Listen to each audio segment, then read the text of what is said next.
Olha como é fácil falar no passado em inglês. A grande maioria dos verbos, a grande maioria, a gente só adiciona ed no final do verbo. Por exemplo, I work, eu trabalho. I worked, eu trabalhei. I talk, eu converso. I talked, eu conversei. I walk, eu caminho. I walked, eu caminhei. I need, eu preciso. I needed, eu precisei. I use, I used. I want, I wanted. I study, I studied. I like, I liked. I cook, I cooked. I play, I played. I start, I started. I stop, I stopped. I help, I helped. I visit, I visited. I watch, I watched. So it's very easy. In general, we just add ed at the end of the verb. No português a gente diz: eu trabalhei, tu trabalhastes, ele trabalhou, nós trabalhamos. Fica mudando a cada pessoa. No inglês é ed para todas as pessoas atrás do verbo e deu. I worked, you worked, he worked, she worked, it worked, we worked, they worked. Dependendo da terminação do verbo, a gente muda sutilmente a pronúncia. É sempre o que for mais fácil de pronunciar. Por exemplo, I worked, I walked, I talked. Reparem que a gente pronuncia com som de T. É muito mais fácil falar worked com som de T do que worked, worked. Então vai ser sempre o que for mais fácil de pronunciar. Então às vezes a gente vai pronunciar com som de T porque é mais fácil. Às vezes a gente pronuncia com som de D mudo. I used, um D mudo. I used. Às vezes a gente vai pronunciar com som de ed. I needed, I needed. But you don't have to worry about that now. You will get that with the time, okay? But it's good for you to know that there's a slight difference in pronunciation. Então, como regra geral para falar no passado em inglês, a gente geralmente coloca ed. Aí tem algumas regrinhas que é bem fácil, mas vocês nem precisam se preocupar com isso, porque com o tempo vocês acabam memorizando como é que se escreve a palavra.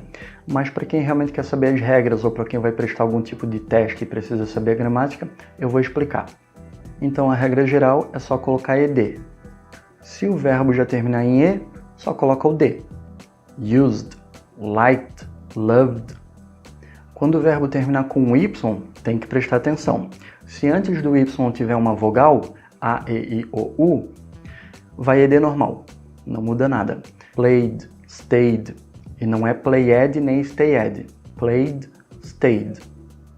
Agora, se antes do y vier uma consoante, lembrando que consoante é tudo que não for vogal, ok? B, C, D, F, G, por aí vai. Aí a gente tem que tirar o y e colocar ied. Studied, cried, tried. Quarta regrinha. Pay attention.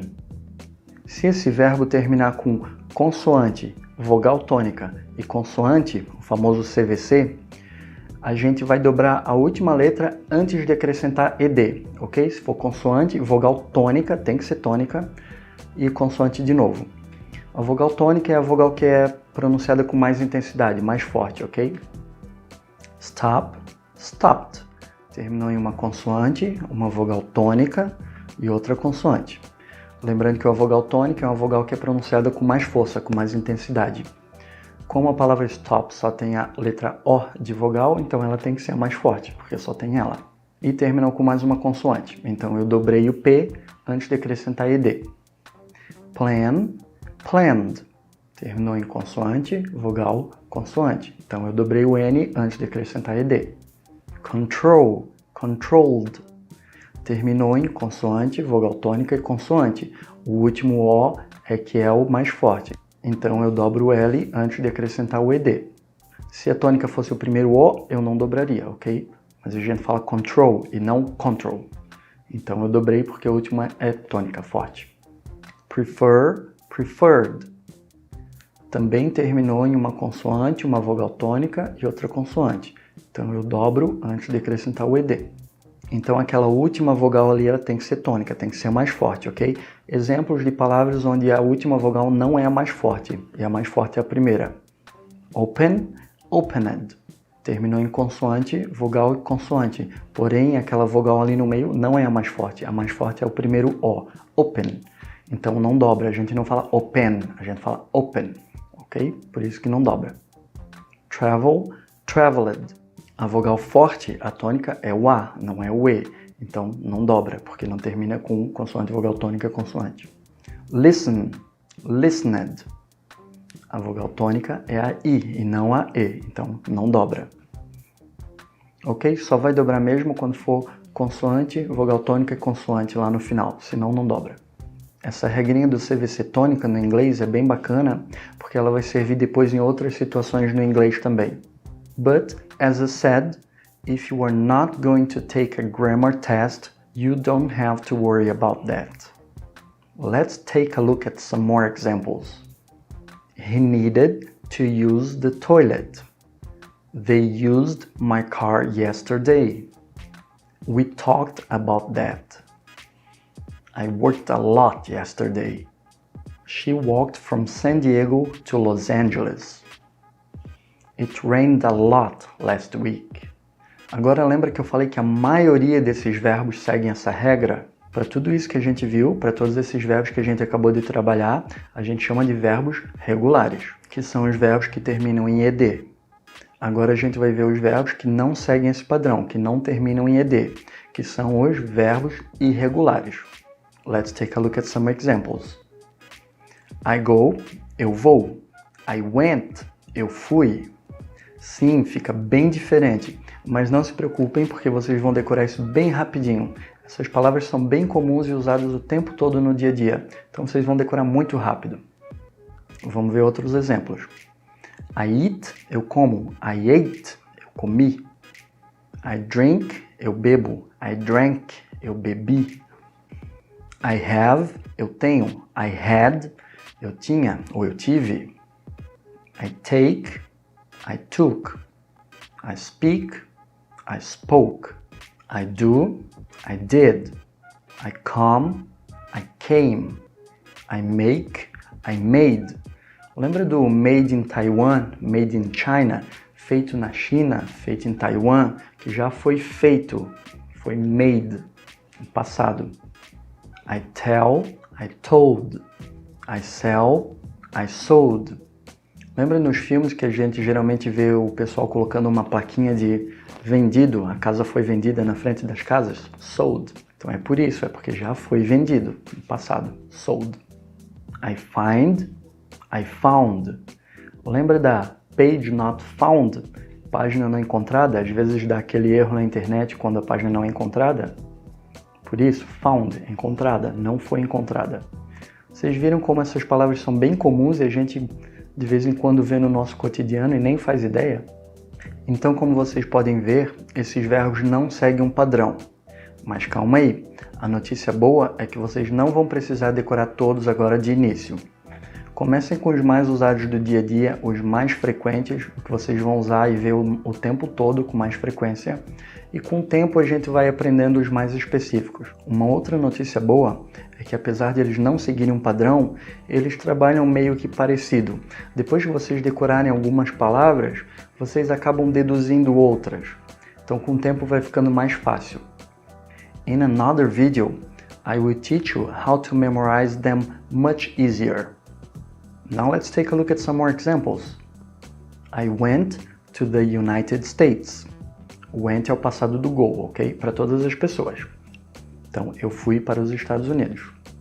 They ate pizza for dinner. Então, eles comeram pizza para o jantar, no jantar. O ate é o passado do eat. I took a taxi to come here. You told me about that. He drank a lot of water. She made a cake. We sold the house. They had a burger for lunch. Eles comeram, tiveram um hambúrguer para o almoço, no almoço. Lembrando que esses verbos irregulares eles também servem para qualquer pessoa. You, he, she, não tem diferença. No passado é igual para todo mundo. Ok, but how do I know the past of these verbs? How do I know the correct form if they don't follow a rule?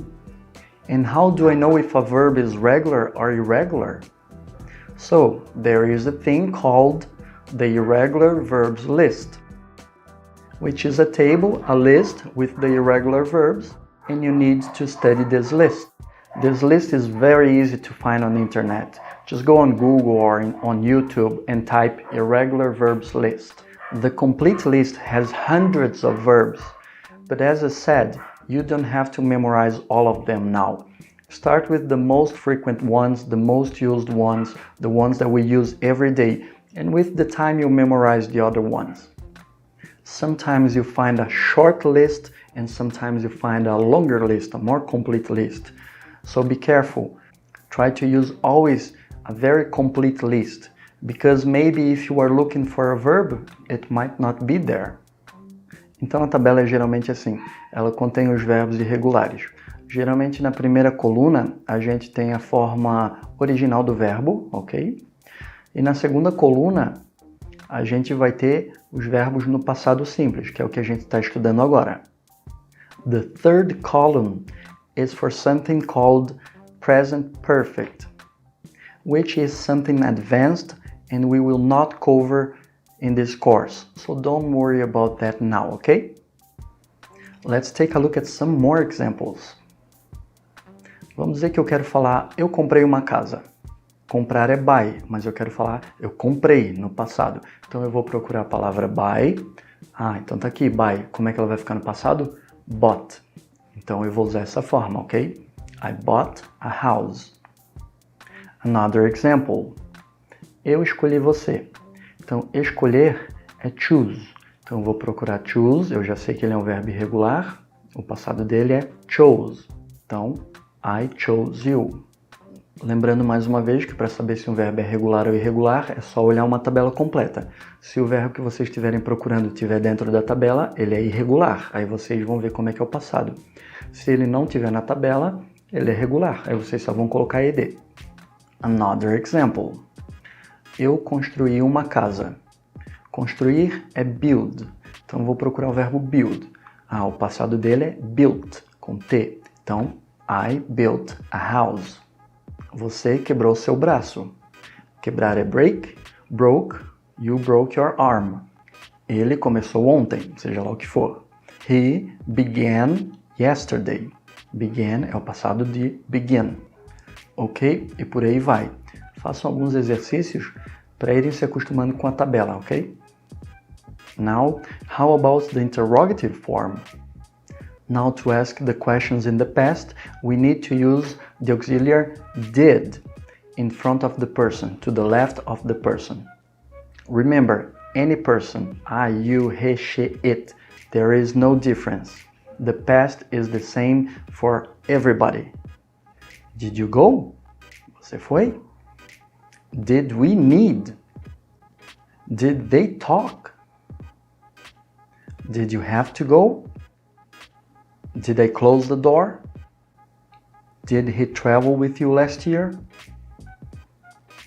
Did she like the film? Did they eat the pizza yesterday? Então notem que nas interrogativas, por a gente já estar usando did, que é o auxiliar do passado, a gente não vai precisar mais modificar os verbos. Os verbos voltam ao normal. Se eu já tenho um auxiliar, eu não preciso mudar mais nada. O auxiliar já está me dizendo, essa frase está no passado. Então, não mudam duas vezes no inglês, ok? No inglês, dois é demais. A gente só modifica uma vez. Já usei o auxiliar do passado, não precisa mudar nada. Então, os verbos voltam ao normal na interrogativa. Let's take a look at some more examples. Did he think he is right? Did you have French fries? Did you eat French fries? Você comeu? Você teve batatinha? Did they go to Germany? Where did you go? Onde você foi? When did they travel? Why did he do that? Remember, to ask questions, the auxiliary must be to the left of the person, not necessarily in front of the sentence. E para fazer as negativas, basta usar o auxiliar did mais o not ou a forma contraída didn't. Vamos dar uma olhada nos exemplos. I did not go. Oh, I didn't go. You did not need. Oh, you didn't need. He did not come. Oh, he didn't come. She did not give. Oh, she didn't give. I did not go to the party last Saturday. Oh, I didn't go to the party last Saturday. He did not know that. Oh, he didn't know that. She did not like that. Oh, she didn't like that. They did not visit us yesterday. Oh, they didn't visit us yesterday. We did not take the taxi yesterday. Oh, we didn't take the taxi yesterday. Lembrem-se que para negativa a gente também precisa do did, para a gente saber que é negativa, mas é uma negativa no passado. E como a gente já tem o auxiliar did, não precisa mais mudar o verbo também. O auxiliar did já está me dizendo que o verbo está no passado, que a frase está no passado. Portanto, o verbo continua na forma original. Lembra? Quando já tem o auxiliar, não precisa mudar mais nada na frase. So, to talk about the things that happened in the past and you cannot change anymore, we use all of this that we learned now, the simple past. So, from now on, every time you talk about the past, every time you talk about what you did the last weekend, every time you were talking, telling your friends a story, you will need to use the simple past, either using regular or irregular verbs. You may have a break now. Go get some coffee, go do something else, and then come back later, watch this video again. Just sit back, relax, watch it again. It's gonna help you, okay? Do that. Believe me, we learn better through repetition. So watch it again, as many times as you need. My name is Fabiano. My specialization is to make people become able to communicate in English very fast. And I have a dream. I want to be a Brazilian and then a world reference in English teaching. I want to help people learn faster in a very simple and easy way and change the way English is taught. I don't like the complicated way English is taught. It doesn't have to be complicated and I want to change that. So help me if you guys agree. Share this video, share it with your friends. Let's help more people. It's knowledge, let's share it. Okay, so I hope you enjoyed this video. Thank you for your support. I see you guys next time. Bye.